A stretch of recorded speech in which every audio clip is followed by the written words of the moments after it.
Hello my dear guys, আসসালামু আলাইকুম। উসমান সাল মেডিকেল সার্ভিসেস ইউটিউব চ্যানেলের পক্ষ থেকে আপনাদেরকে জানাই স্বাগতম। আশা করি আপনারা সবাই ভালো আছেন।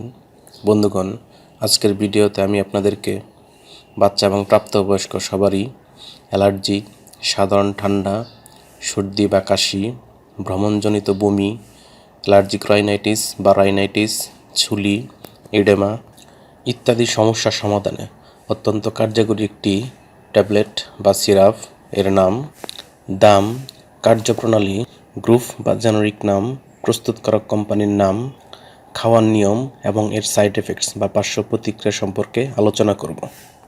তবে ভিডিওটি শুরু করার আগে আপনাদের প্রতি রিকোয়েস্ট, আপনি যদি আমার চ্যানেলে নতুন হয়ে থাকেন তাহলে অবশ্যই চ্যানেলটি সাবস্ক্রাইব করবেন এবং লাইক, কমেন্টস এবং শেয়ার করবেন।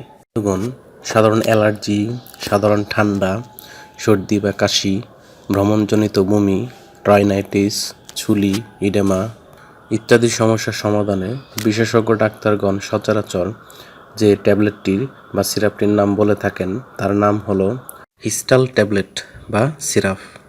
এটির গ্রুপ বা জেনারিক নাম হলো ক্লোরফেনিরামিন ম্যালিয়েট। এটির উৎপাদনকারী প্রতিষ্ঠানের নাম হচ্ছে অপসনিন ফার্মা লিমিটেড। হিস্টাল ট্যাবলেটের প্রতি পিসের দাম 21 পয়সা এবং হিস্টাল সিরাপের দাম 20 টাকা। এটি খাওয়ার নিয়ম হচ্ছে, যাদের বয়স 1 বছর বা তার নিচে তাদের ক্ষেত্রে এই ওষুধটি প্রযোজ্য নয়।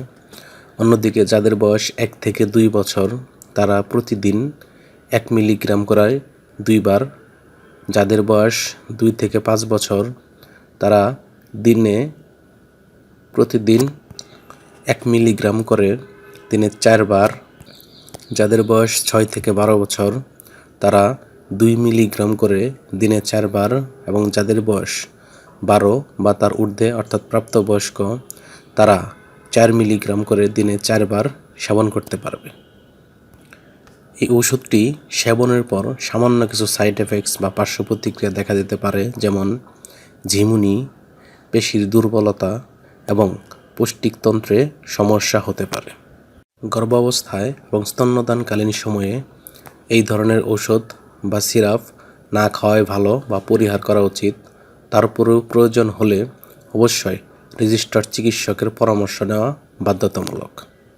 এই ঔষধটি 25 ডিগ্রি সেন্টিগ্রেড তাপমাত্রার নিচে আলো থেকে দূরে ঠান্ডা এবং শুষ্ক স্থানে সংরক্ষণ করতে হবে এবং শিশুদের হাতের নাগালের বাইরে রাখতে হবে।